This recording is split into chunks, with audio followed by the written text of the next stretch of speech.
Resolution 234. Thank you, Mr. Speaker. Mr. Speaker, I want to thank the members of the chamber for their support on House Resolution 234, recognizing this month as ALS Awareness Month. ALS, or Amyotrophic Lateral Sclerosis, is more commonly referred to as Lou Gehrig's disease, and it's a progressive, fatal neurodegenerative disease. It attacks nerve cells and pathways in the brain and the spinal cord, ultimately resulting in the loss of voluntary muscle control, paralysis, and eventually death. Unfortunately, while my own parents had this in the 90s, the average life expectancy for people with ALS is still just 2 to 5 years from the time of diagnosis. Every day, on average, 15 new cases of ALS are diagnosed across the country, for a total of over 5,600 per year. And at any given time, as many as 30,000 Americans are currently living with ALS.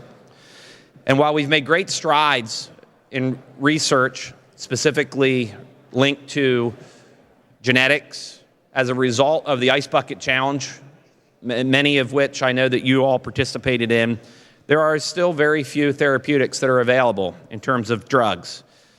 Most importantly for us as policymakers, military veterans are twice as likely to come down with ALS than those who did not serve in the military. The reason that we should care about that as policymakers is during the War on Terror, Pennsylvania had the largest number of deployed individuals through our National Guard.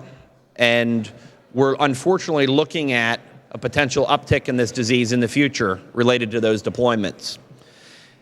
And as of now, there is no known cause of the disease, cure, or even any way to prevent it.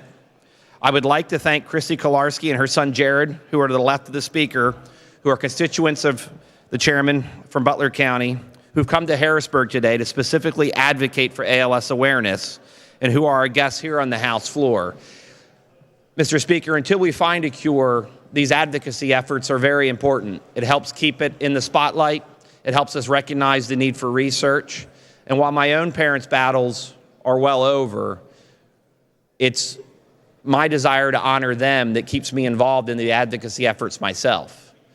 And I know that many of the people who have come to talk to you about ALS awareness and the research and the assistance in the budget, you have made time for them. And I wanted to personally thank each and every one of you, recognizing how difficult it is to find time in all of our schedules, that you took time to meet with them as they were here advocating on an issue that is important to them and important to me.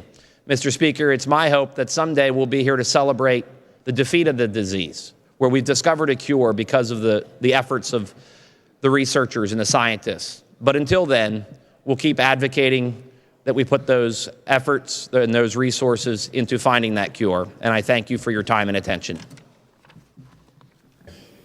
Please, the guests of Representative Cutler, could you please rise? Thank you so much for being with us today.